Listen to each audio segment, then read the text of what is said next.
प्रदेश के शहरी विकास के क्षेत्र में होंगे क्रांतिकारी बदलाव। टाउन एंड कंट्री प्लानिंग कानून को जल्द ही लागू किया जाएगा और साथ ही टाउनशिप पॉलिसी, बिल्डिंग बायलॉज, मुख्यमंत्री जन आवास योजना और डेवलपमेंट एंड कंट्रोल रेगुलेशन भी नए सिरे से तैयार किए जाएंगे। और उसको लेकर प्रमुख सचिव टी रविकांत ने बैठक ली है।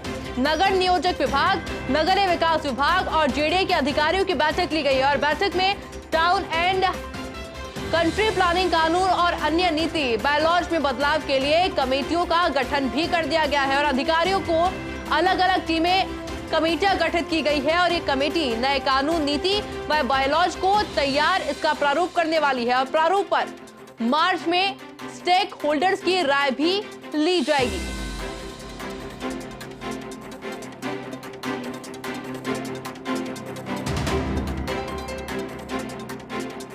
हालांकि देखिए तत्परता देखने को मिल रही है इसको लेकर, क्योंकि कमेटियों का गठन हो चुका है, कमेटियां गठित कर दी गई है और अधिकारियों की अलग अलग का ये जो कमेटियां गठित की गई है ये कानून, नीति व बायलॉज को इनका प्रारूप तैयार करेगी और प्रारूप पर मार्च में स्टेक होल्डर्स की राय भी ली जानी है, जिसको लेकर तैयारियां जारी है।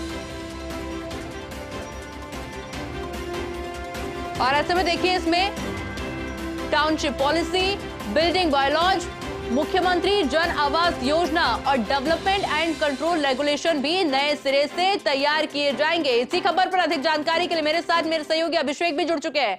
अभिषेक, क्या कुछ अपडेट जानकारी आपके पास?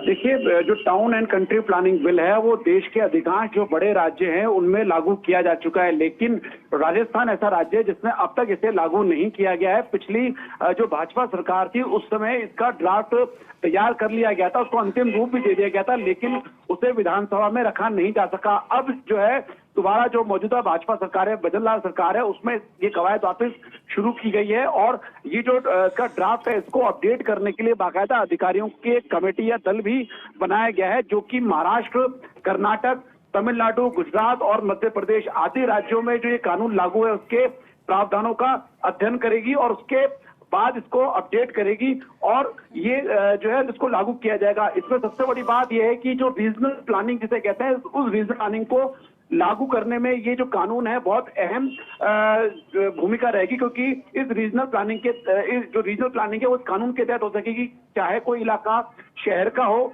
या गांव का हो, एक जिले का हो या दो से ज्यादा जिले का इलाका हो, उसके पूरे की रीजनल प्लानिंग की जा सकेगी। जिस तरह से एनसीआर रीजन की प्लानिंग की जाती है उस तरह से रीजनल प्लानिंग की जा सकेगी। इस एक्ट के तहत रीजनल प्लान बन सकेगा, वहां का प्लान डेवलपमेंट हो सकेगा। तो इस कानून का सबसे बड़ा फायदा ये होगा। उसके अलावा जितने भी नियम हैं, जो नीतियां हैं, योजना हैं, वो इस कानून के तहत जो है लागू की जा सकेगी। अभी जो ये इस तरह की योजनाएं हैं या बिल्डिंग बायलॉज है या नियम है, उनको अलग अलग एक्ट, जेडीए एक्ट, जोडा एक्ट या यूआईटी एक्ट या नगर पालिका अधिनियम के तहत जो राज्य सरकार की शक्तियां हैं उसके तहत इनको लागू किया जाता है। लेकिन अब एक एक्ट के माध्यम से, एक ही एक्ट के माध्यम से इन्हें पूरे प्रदेश में एक साथ लागू किया जा सकेगा। आज जो बैठक हुई इसको लेकर इसमें जो है बिल्डिंग बायलॉज, मुख्यमंत्री जन Awas Yojana, development control regulation और टाउनशिप पॉलिसी, इनको भी नए सिरे से बनाने को लेकर चर्चा की गई और जो ये सभी है इन सभी के लिए अलग अलग अधिकारियों की कमेटियां बनाई गई। ये अधिकारी जो टाउनशिप पॉलिसी है या मुख्यमंत्री जन आवास योजना है, बिल्डिंग बायलॉज है, डेवलपमेंट एंड कंट्रोल रेगुलेशंस हैं, इनका प्रारूप तैयार करेंगे। इसके अलावा साथ साथ बैठक में ये भी अहम फैसला लिया गया है कि बाकायदा इन प्रारूप पर जो संबंधित स्टेक होल्डर्स है, चाहे वो टोडार हो, चाहे वो क्रेडाई हो या फिर आर्किटेक्ट एसोसिएशन हो, जो भी स्टेक होल्डर्स है उनसे राय ली जाएगी और उनके लिए बैठक आयोजित की जाएगी।